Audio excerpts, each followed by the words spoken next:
Did he threaten you? Yes. Okay. He pounded on the table, right? Yeah, He that was part of it. screamed at you, right? That was part of it, yeah. I still told him I didn't do it. That's when he said, I killed your mother and ass myself. You cold-hearted, murderer, killing mother. That's what he did. And that made you confess No. to killing women and children? No. What did? I sit there and he said, I got something for you. I'm gonna throw your ass on that 4th floor and I'm gonna let them kill your mother ass. So yes, I confess. After a 14-day trial, Jesse was found guilty. We, the jury, find the defendant guilty of murder in the first degree of Cecil Dotson Sr. as charged in the first count of the indictment. Ultimately, he was sentenced to death 6 times over, and he also received 120 years in prison. I would say that's kind of, overkill to the extreme. But so was what Jesse did to avoid this very sentence. He still sits on death row. I'm doing fine. No. Just doing time. Did you kill your brother? No, ma'am. Did you kill any of the people in that house? No, ma'am. You said you confessed to your mother. Yes, How ma'am. do you confess for something that you didn't do? I keep telling you. How many times do I have to tell you? I was threatened. Do I have to keep saying I was threatened? You know, a lot of people feel that you're a monster. Well, that's their opinion. You know, people have their opinion. You can't stop people from having their opinion. You know, I think people are monsters too. You know, so hey, it's vice versa. I know I'm not a monster. It seems those years he did in prison really changed Jesse. That's where a lot of anger came from, which led him to do what he did. Scary shit. And he was determined not to go back. So determined, he would murder his brother, 3 others, and his nephews and nieces. Or at least try to, and he was unfortunately semi-successful. Scary story of a man just losing it, right? You know, and well now he has lost everything else. Deservedly so. Thank you for watching. I appreciate it. And so that kind of wraps up this old one. Pretty intense.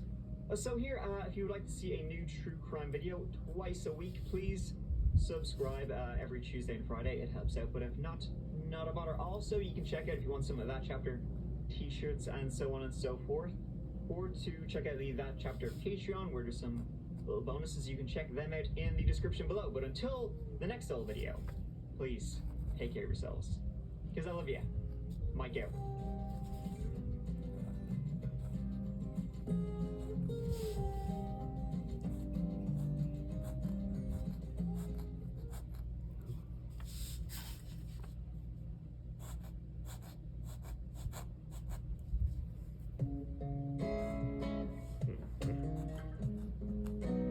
Hey you, and welcome. My name is Mike, and in this old video, we're gonna go back ahead. At this stage, it's our local, Ontario, Toronto. This one is a little special though, because the number of people who have requested that I cover it is more than the number of people who live in Canada. It's Bruce time. And I guess you could also call this guy the boss. Don't think he would have many employees. And he'd find his customers in the garden. You'll see what I mean when I show you what I mean. Just give it a go.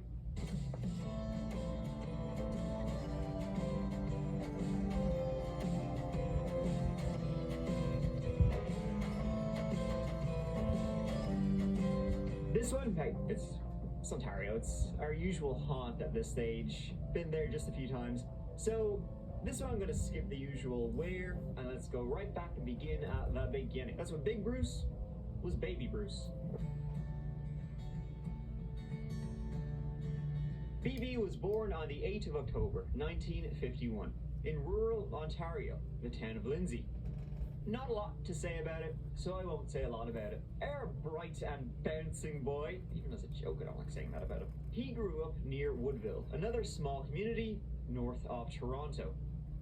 Now, the thing we will say about Bruce is that he was different. obviously we'll get to that. But what I mean by that is like growing up in a small town, 50s, 60s, everybody knows each other. You don't really want to stand out. His parents, Malcolm and Isley, were very religious, though two separate faiths, which caused friction as there's no budget on either side.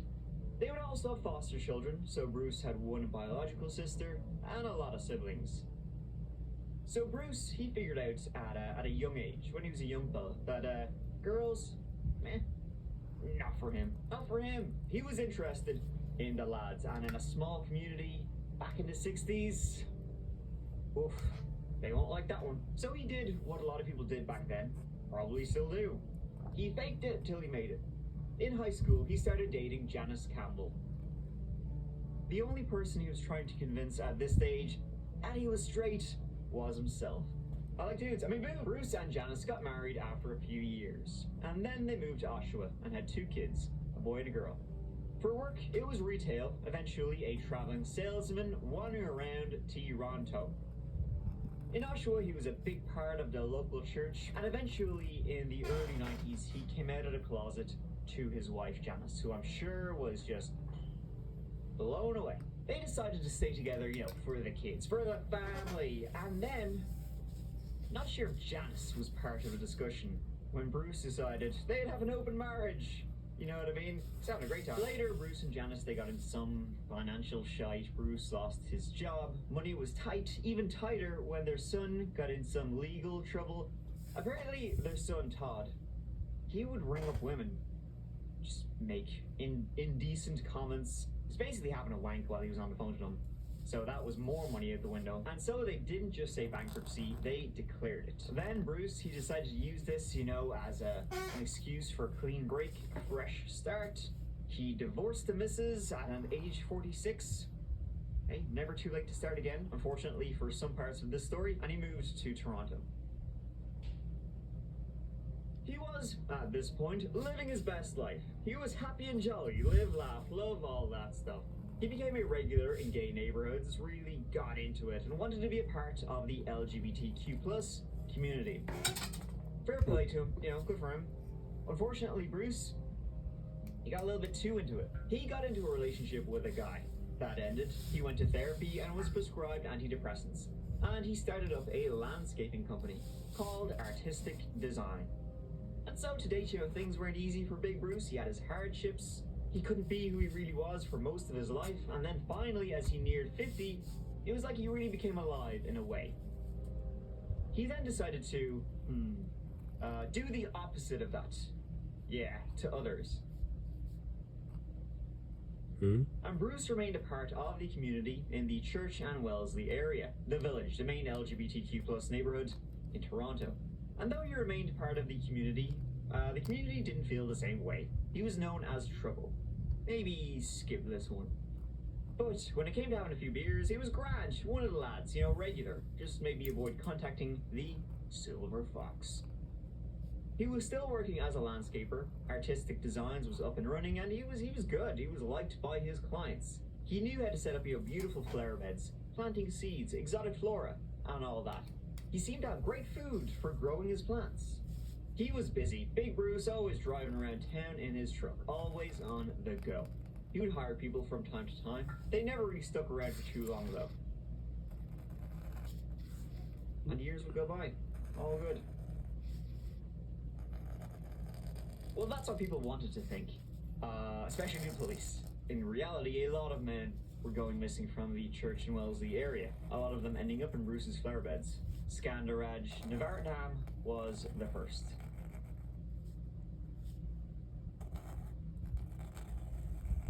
Skanda, as he was known to his friends, was a refugee from Sri Lanka, coming to Canada in the early 90s. He studied at the University of Toronto and later worked at Ryerson University. During the summer of 2010, Skanda got a puppy. He was mad about it, always sharing pictures and always with it. So it was weird when in September 2010 he left the dog behind and disappeared. Skandaraj was reported missing on the 16th of September 2010. He was last seen in the early hours of the 6th of September, leaving a nightclub called Zippers with 2 men.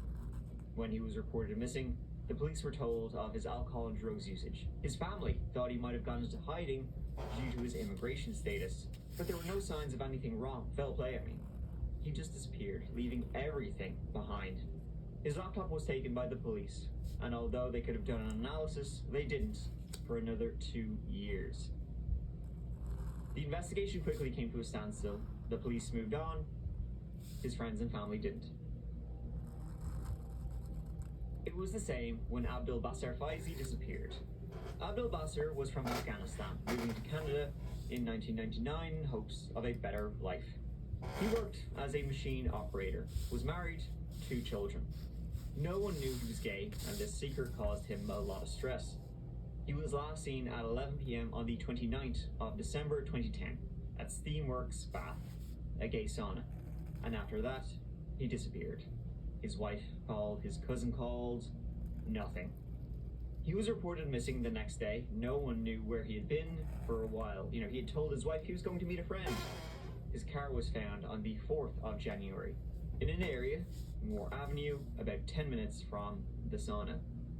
His family, who, didn't know he was gay, would say, he had no reason to be in that part of town.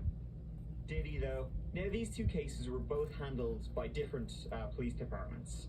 One investigator, though, said that, she thought they could be connected, but nothing would really come of it, and it would come to a standstill. On the 25th of October 2012, Majid Kayhan was reported missing. He, again from Afghanistan, married 2 kids, secretly gay. Even after he divorced and moved into the gay part of town, he still had difficulty coming out. He had been seen by his son on the 14th of October, and then no word from him. When the police went to his house, no sign of foul play, but his birds were dead, and Majid would always ask a friend to look after them if he had to go out of town.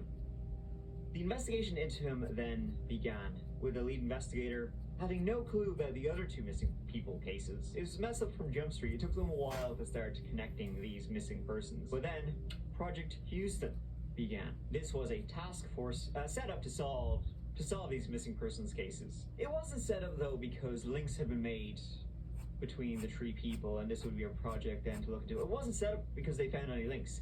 It was set up for a completely other insane story that I'll barely scratch the surface of. See, the Toronto police received a tip from the Swiss police, the Swiss authorities. Swiss? I know, right? What? The tip said. There was a global organization of cannibals, based in Toronto. Yeah, I know, it sounds like bananas shit, but here we go. The tip said one of its members, a James Brunton, murdered Skandaraj, chopped him up, and chowed down.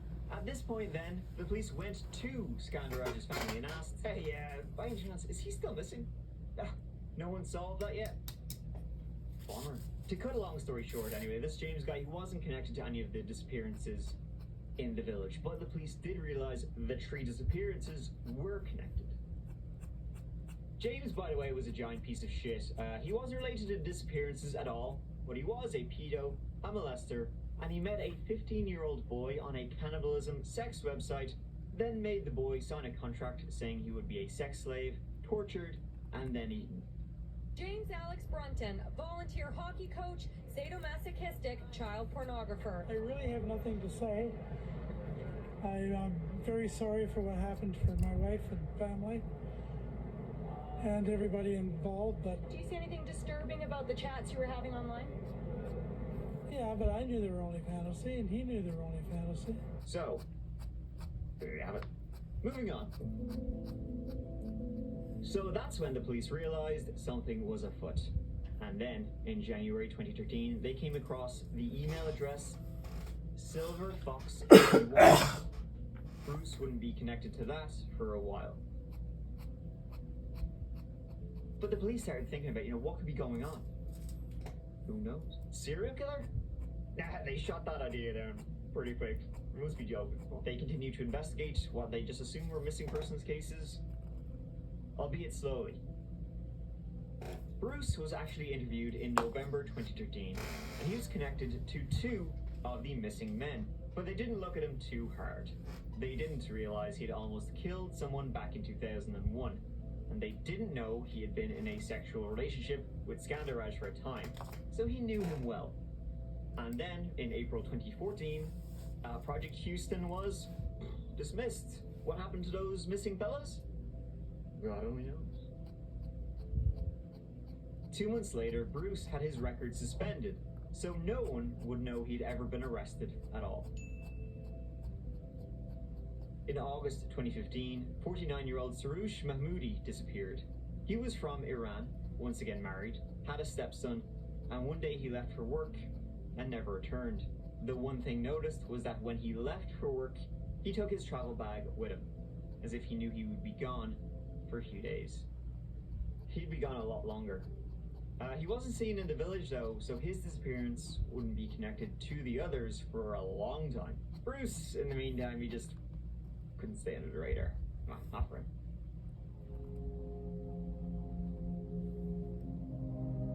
In June 2016, he ended up in a police station after a guy reported on him for almost choking him to death while they were banging in the back of his van.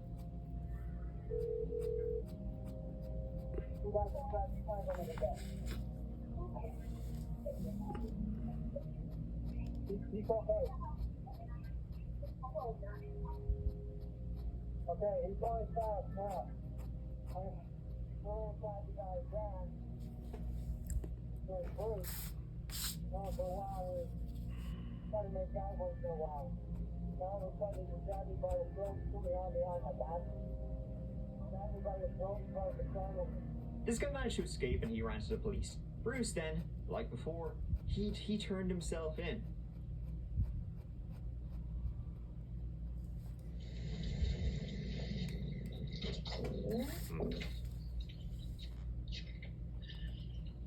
Okay, sir, and your name is? Bruce McArthur. And if you could spell it for me, please. B-R-U-C-E, and McArthur, M-C-A-R-T-H-U-R. Okay, sir. And right now, you're under arrest. You're placed under arrest this evening for the offense of assault, okay?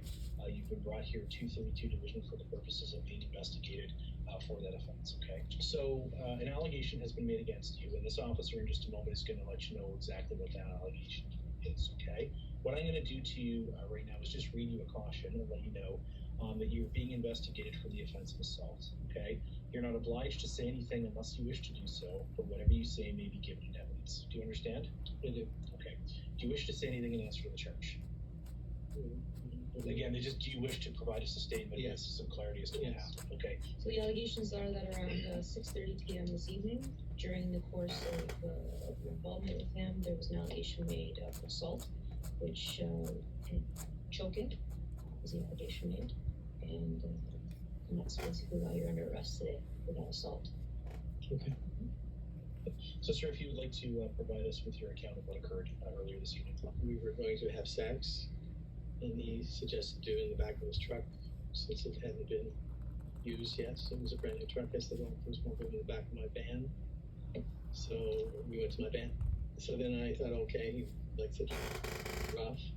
So I put my hand to his throat, and just for a few seconds, because before that he's very strong, he just completely turned around and grabbed me by the throat. He said, now I'm going to show you what I'm going to do to you. And he had me by the throat to the point that I couldn't breathe. So I put my hands up in the air like surrender because I couldn't talk. And that's when he finally let go. And then he jumped out of the car. He said, I don't want to see you again. Has anything like this ever happened before where things got out of hand? Not like that, no, not that quickly, or not just like that. Okay, things have never gotten violent? No. Okay. I thought he liked it rough. Okay. He was getting off on that.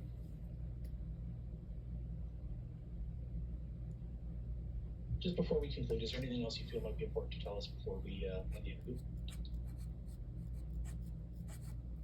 Look, I don't know what else would be. Just, we always give people an opportunity to say something that maybe we haven't asked before we. I don't know. We have had sex, numerous times and never had a problem. Okay. Right. Time to.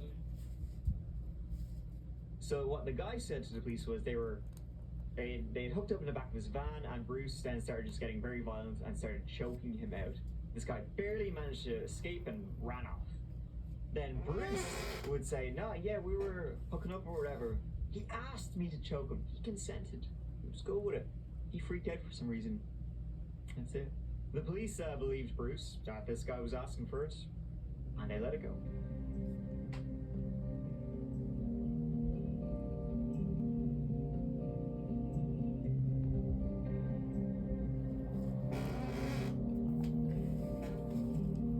In April 2017, Salim Isen was reported missing by his ex-husband. He was from Turkey, and when he moved to Canada, he found it adjusting difficult, divorced his husband, and turned to substance abuse. However, things were on the up just before he disappeared. Then he did disappear in the village once again. Again, this was not linked to Project Houston and the other cases. Then, in June 2017, Andrew Kinsman was reported missing. He was last seen on the 28th of June 2017. He was a big part of the gay community, big part of the HIV/AIDS networks and foundations. He was a kind person, just wanted to help those around him and his community altogether.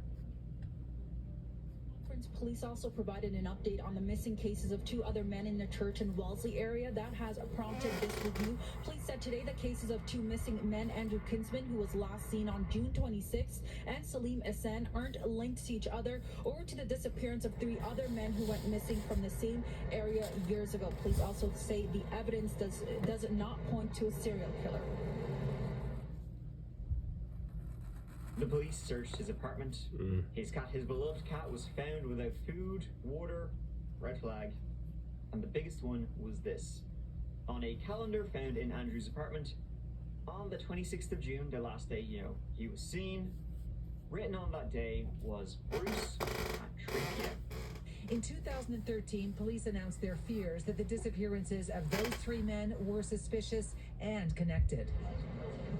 They created a task force and dubbed it Project Houston, but the men have never been found. The obvious question with the disappearance now of another middle-aged man from the village, could Andrew Kinsman's case be connected? Police immediately looked for CCTV footage, and they saw Andrew getting into a red Dodge Caravan at 3 p.m. But they couldn't get a plate. But that wouldn't matter, because that particular model was different from the rest. It was a 2004 20th anniversary edition of that particular model. Searching who owned that model revealed one name: Bruce.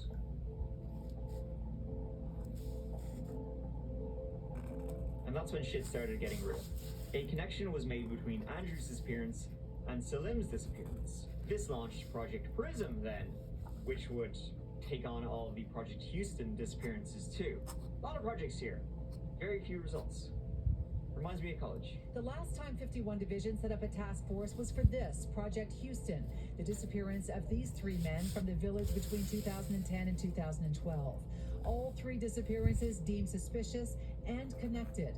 All these years later, there is still no trace of them. Police have not been able to rule in or rule out any connection between those cold cases and these 2 most recent disappearances. So now they have linked 5 missing people together. You got the 3 original Project Houston people, and now Andrew and Salim. So that's those 5. Not Sarouche, by the way. He wouldn't be linked to all of this until much later. He also didn't go missing in the village, so they didn't really have a reason to link him. Bruce McArthur became a major person of interest when the investigators learned he'd been interviewed 4 years earlier for Project Houston, and he had links to some of the missing men. They also learned of the choking incident when he wasn't charged for it, but it was starting to form a picture. Not a pretty one. Even the police believed the wrong guy after all. He was then put under surveillance, and he was monitored at all times as he went to and from his apartment at 95 Thorncliffe Park Drive. His DNA was also collected. They got a warrant to seize his Dodge Caravan, but unfortunately at that stage, he had long gotten rid of it. Well, he'd gotten rid of the car. Not the evidence inside the car. In October 2017, they found it and discovered 4 different men's DNA samples. One was Bruce, one was Andrew, the other 2 were unknown. They then got a warrant to search his apartment and his digital devices. They found some creepy shit, like over 100 pictures of Andrew. She's on his laptop. Pictures of lots of men, actually. A lot of the pictures, the guys didn't know they were being photographed. Sneaky photographs. Weird. The police started following him all around as he was doing this. Snap, snap, snap it away. They followed him as he would do a mall. He was a mall Santa also, which is even creepier.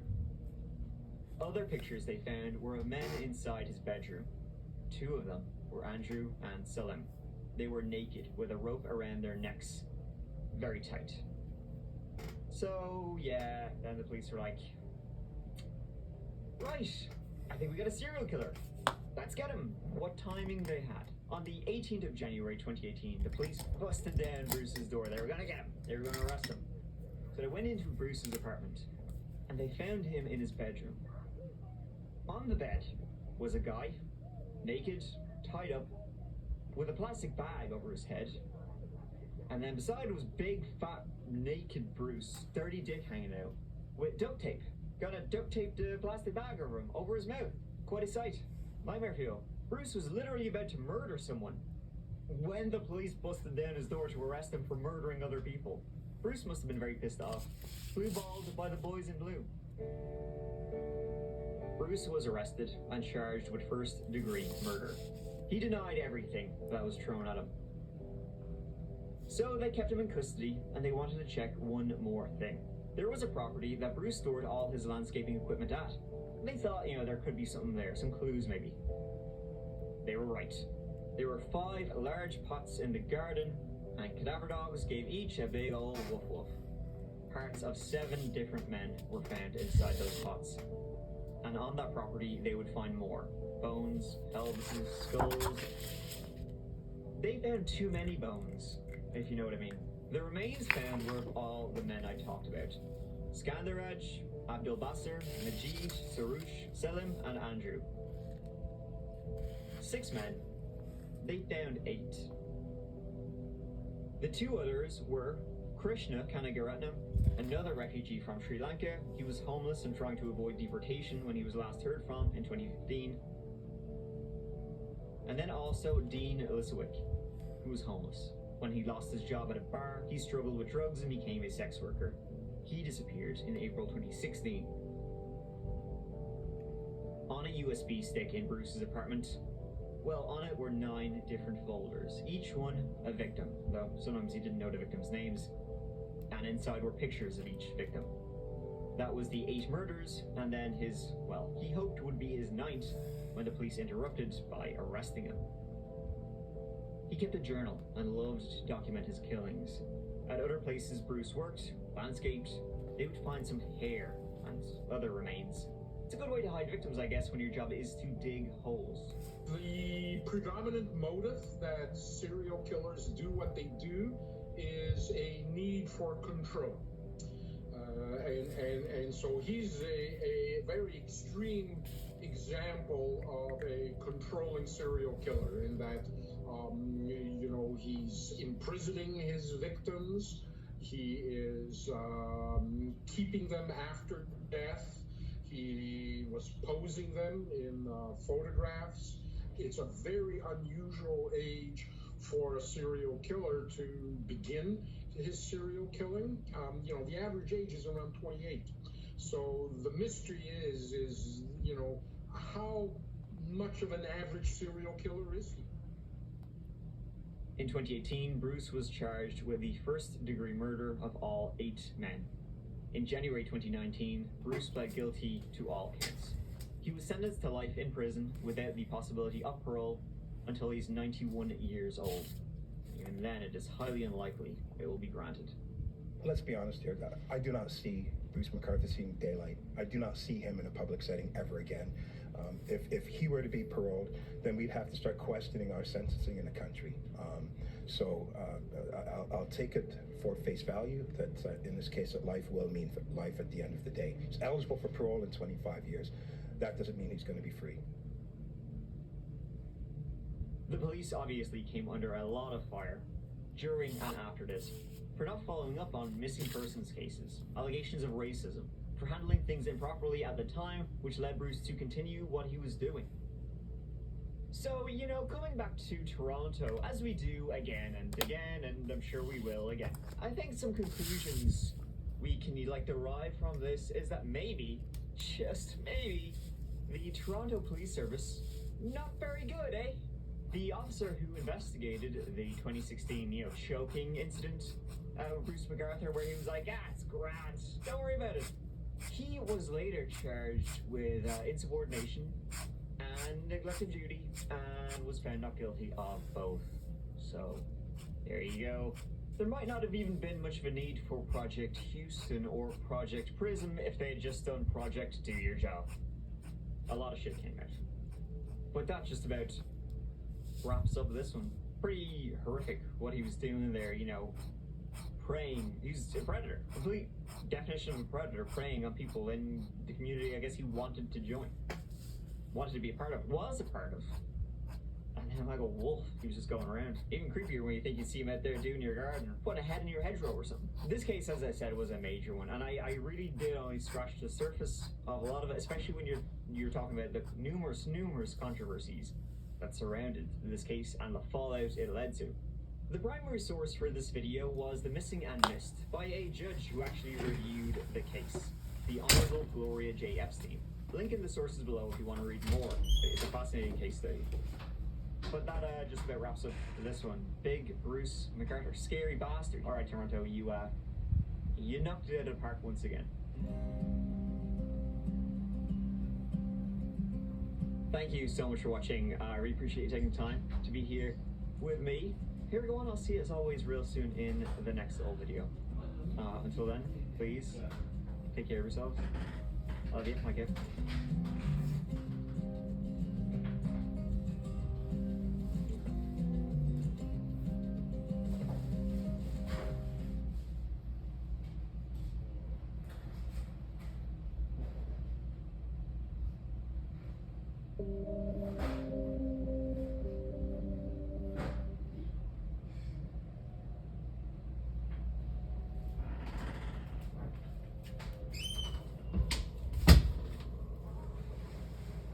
What's it like when one of your friends on death row is led away to be executed? Well, you spend, years and years and months and hours of every day with a person. You talk every day, hey, what are you doing? Let's eat something, let's make something to eat. And, and he eventually comes by one day and is like, yeah, I gotta go, man. And when he leaves and turns his back and walks down them steps, he ain't coming back. They're gonna kill him.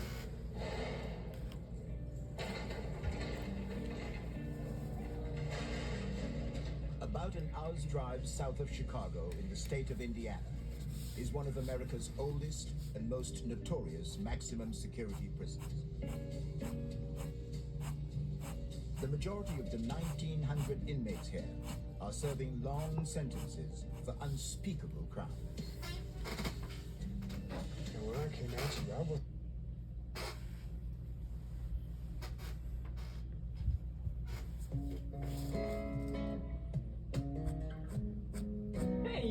Welcome. My name is Mike, and in this old video, we're talking about a few things, as we usually do. One, we're talking about a guy named Matthew Hoffman. Two, his obsession with trees. And then three, his house of leaves. It's as weird as it sounds. So in this video, I'm going to be talking about tree, and also trees, and it's going to be a lot of fun because you're not going to know which.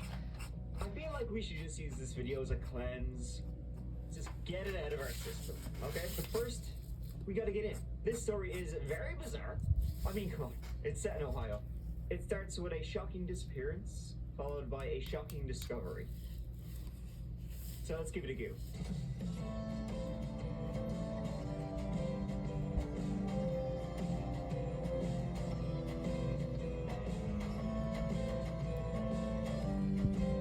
This story takes us in and around the small city of Mount Vernon, Ohio. City motto, one of Ohio's most likable communities, which is oddly self-deprecating. We're not even the most likable, just kinda likable. I dig it.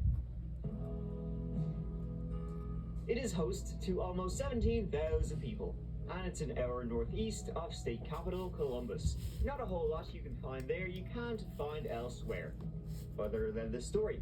There's a lot of parks, greens, and a low crime rate. Which means, though, that, when a crime does occur, judging from the stories I've told, that crime is going to be weird as shit, and you bet your ass. It's a perfectly fine, unremarkable, small town in the Midwest. This story is anything but, beginning on the 10th of November 2010. The weather around that time of the year is crisp. The last of the autumn leaves are still hanging on for dear life before being swept away by the winter winds and cold-ass snow. It was near Mount Vernon that Tina Rose Herman lived. 32 years old, single mother, she lived with her 2 children.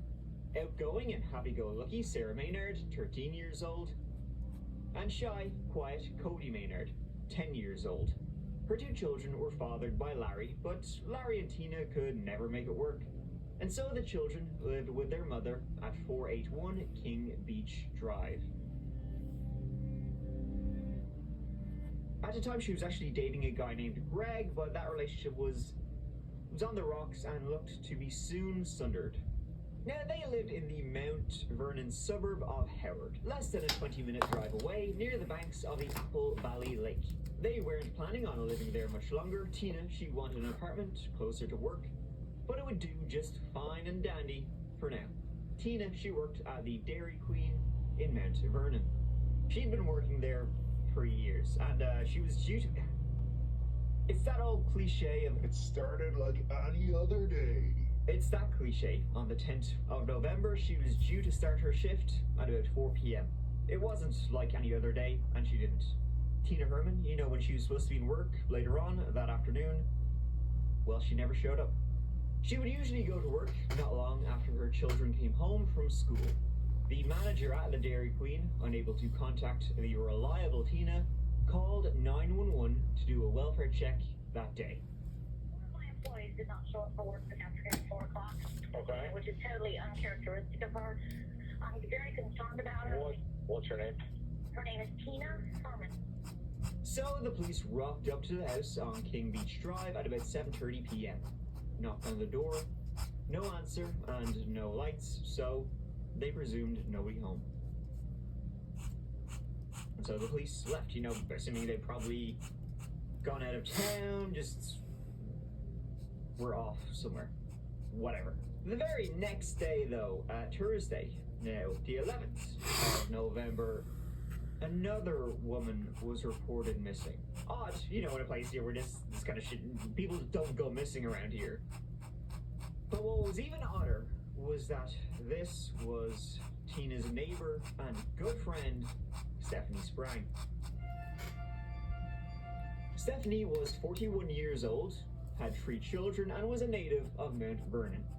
And she was the last known to be popping into Tina's the day before. See, Tina was planning on moving, and Stephanie was helping her find a place. Tina's children, Sarah and Cody, they had also missed school on Thursday. So then what happened that Wednesday? Tina's manager from Dairy Queen, who had originally reported the disappearance, she went back. She decided to visit Tina's house herself, and she let herself in, and then she called the police again. I called in last night about Tina Herman being missing. I am out at her house now. There is blood everywhere.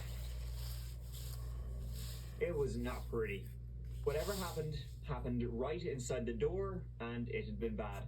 Following the trail, the bodies had been dragged then into the bedrooms, and, a lot more blood. But despite all this, no bodies were found in the house or outside. Wherever they went elsewhere. The bathtub also was covered in blood and had been used for, what you see in The Sopranos they used the bathtub for.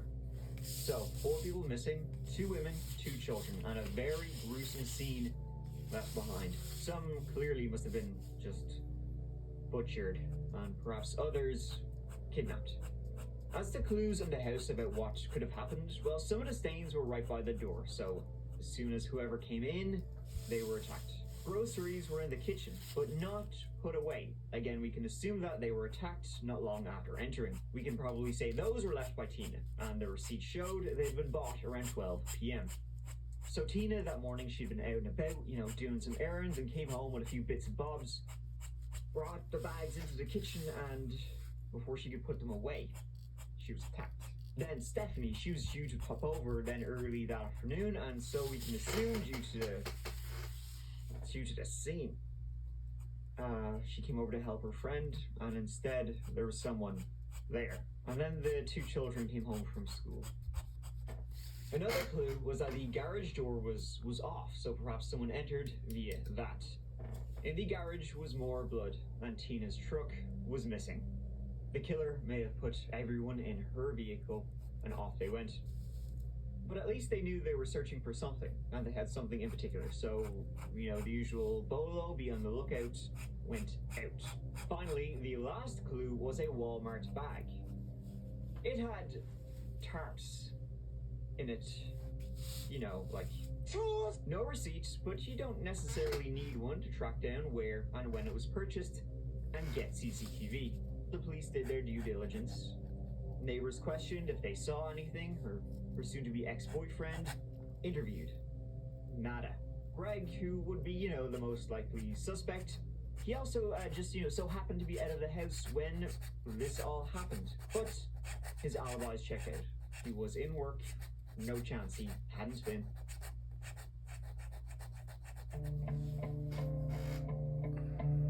On Thursday, Tina's car, it was found, discovered 7 miles from her home on a lonely road.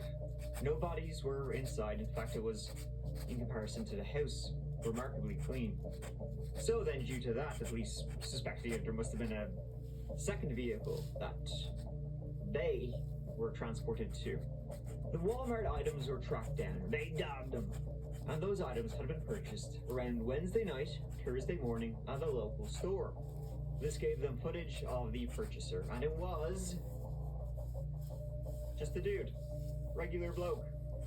Scary shit. Like, he was very chill about buying this shit. Sure, will I buy this? Yeah, go on, be a fool, nothing.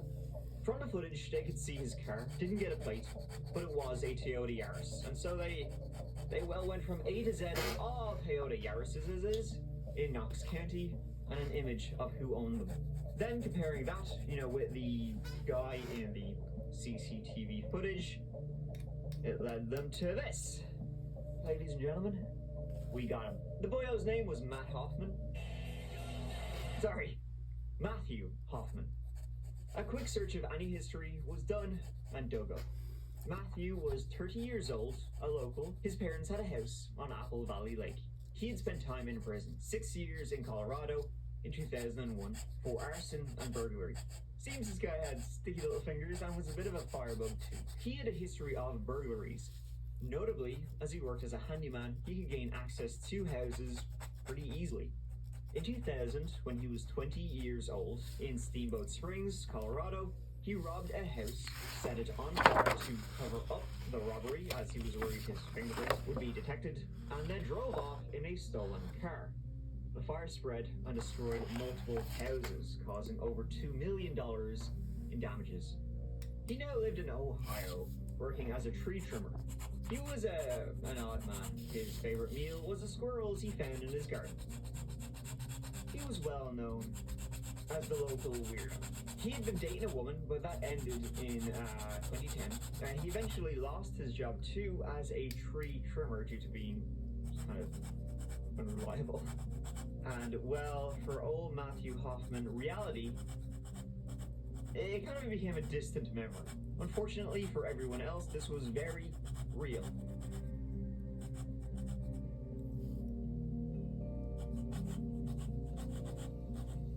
On Monday, the 15th, the police got a search warrant for his home at 49 Columbus Road in Mount Vernon. When I say search warrant, I mean SWAT kicked in the friggin' door. A door to a house of horrors.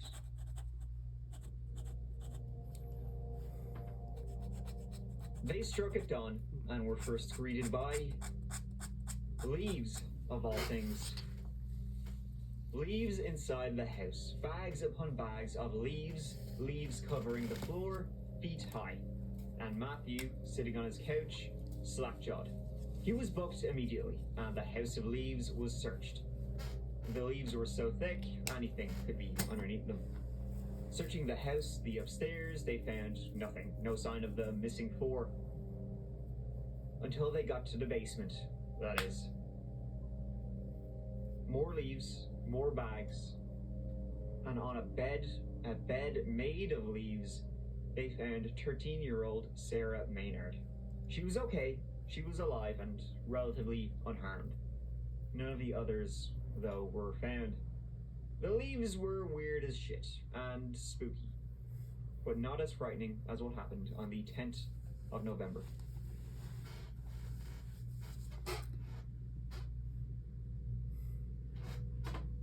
That morning, he snuck into the Herman home while everyone was out. He was likely watching it for some time. It was remote enough. In fact, this story, it has a lot of similarities to the Jamie Colossus case in that I think Sarah may have been his target. Everyone else was kind of just in the way.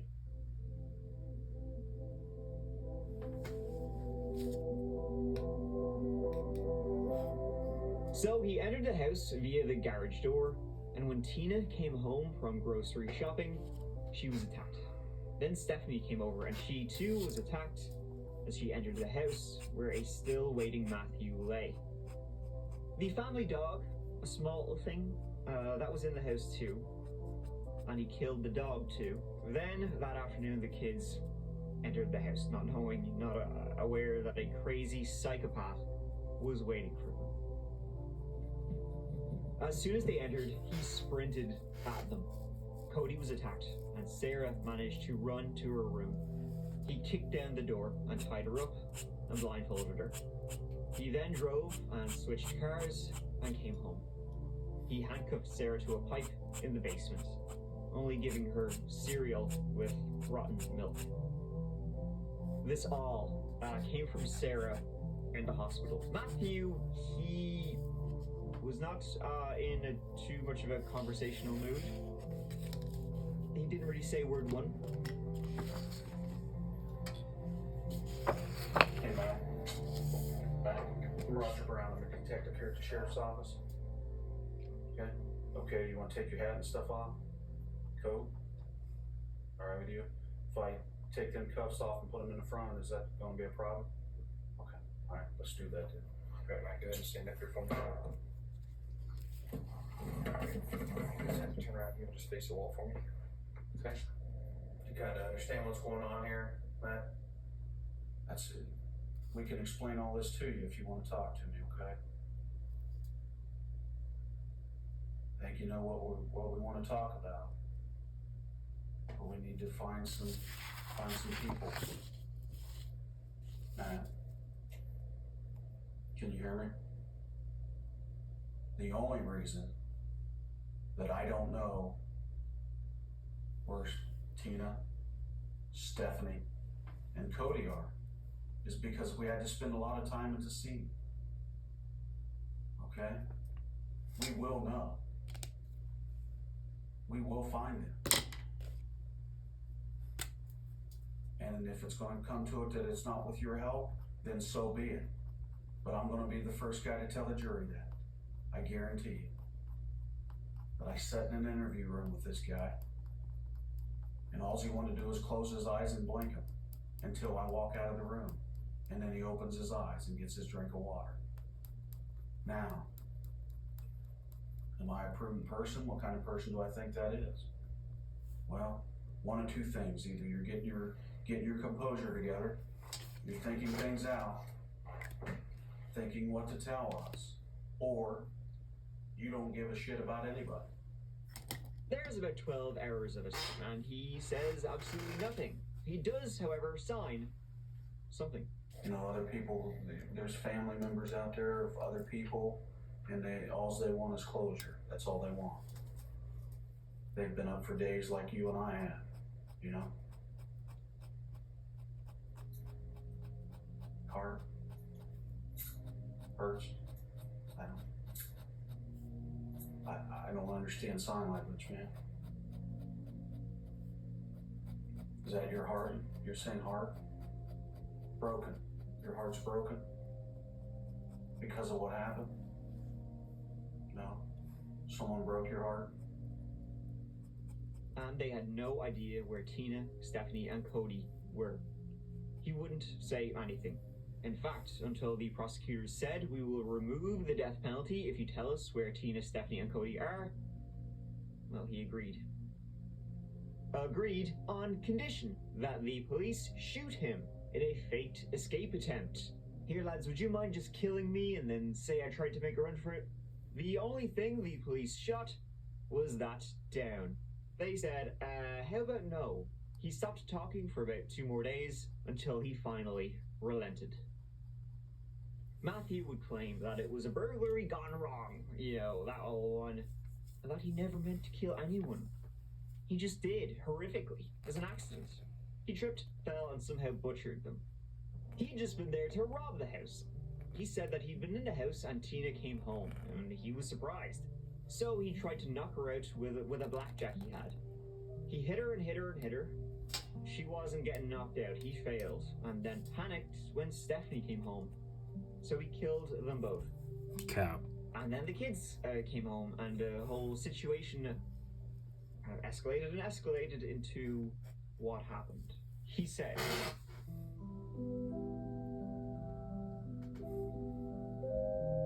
dendrophilia is a sexual condition, I guess, where you get hard for trees. Literally, it means love of trees. Yeah, you find them hot, dude. Smoke shows. Bang that bark. Get your roots in the roots. Make like a tree and make out with a tree. That was Matthew Hoffman.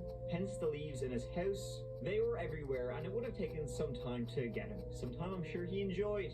Neighbors said they saw him climbing the trees in his garden all the time, having some crack.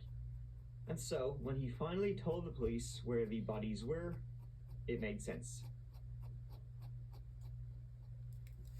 But it was still as surprising as it was horrifying. The Carcassing Wildlife Area lies about 15 minutes north of Mount Vernon. It's a little place for camping, fishing, and hunting some smaller game. And lots of trees.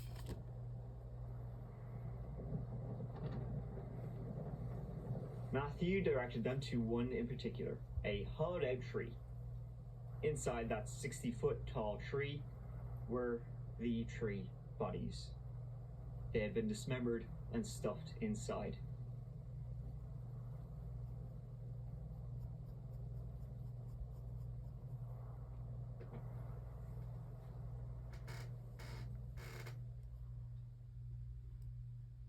The tree was hollowed to a point, and how he did it is speculation, because we found the location, we took them out with,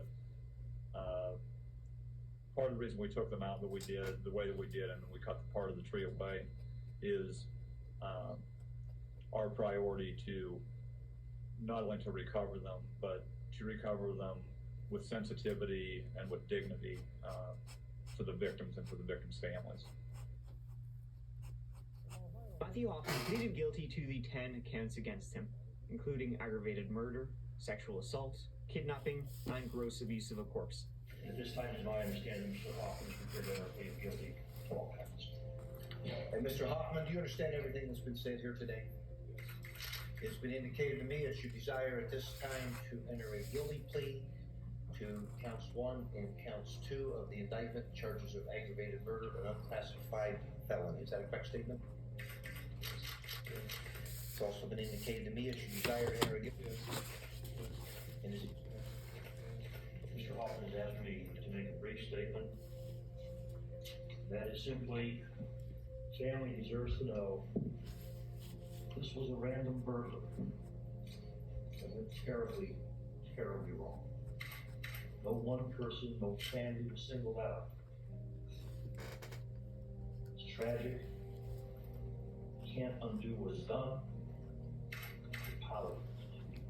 And was sentenced to life in prison with no chance of parole. He told the police that when he had kidnapped Sarah, they played video games and watched movies together. Didn't look like it when they found her. And he didn't have a great time in prison either.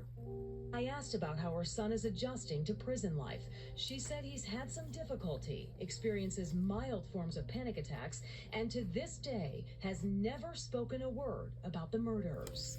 Hoffman has been serving time at the Allen Oakwood Correctional Facility in Lima for the last 11 months. 10TV was granted access to his records. In March of 2011, he broke a glass shelf and was charged with disobedience, destroying property, and creating a disturbance, resulting in 7 days segregation.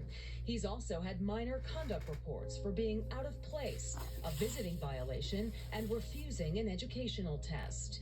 Hoffman remains in protective custody, requires close supervision, and is considered a level 3 inmate.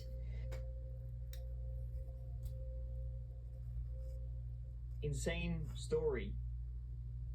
Very disturbing. Matthew Hoffman was obsessed with leaves, obsessed with trees, and ultimately obsessed with murder and death. His house, come on, an absolute madman. He scribbled on the walls, just did lots of weird shit. There was leaves everywhere. In his freezer, only popsicles and dead squirrels. This guy is like something out of a movie or TV show. Like, come on, seriously, how is this real life? He's like one of the villains in Hannibal. So thankfully Sarah was saved. Tragic about the others. Scary story. At least Matthew is where he belongs. Behind bars.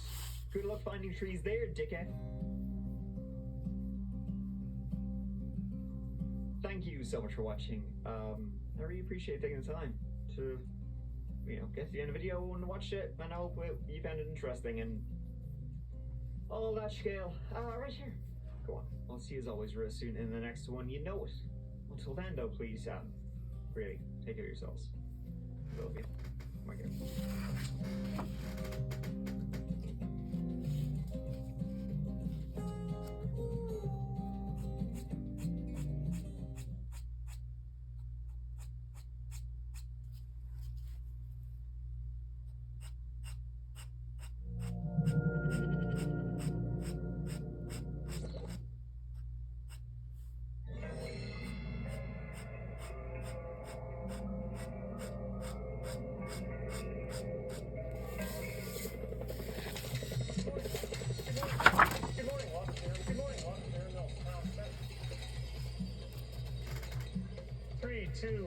Take two.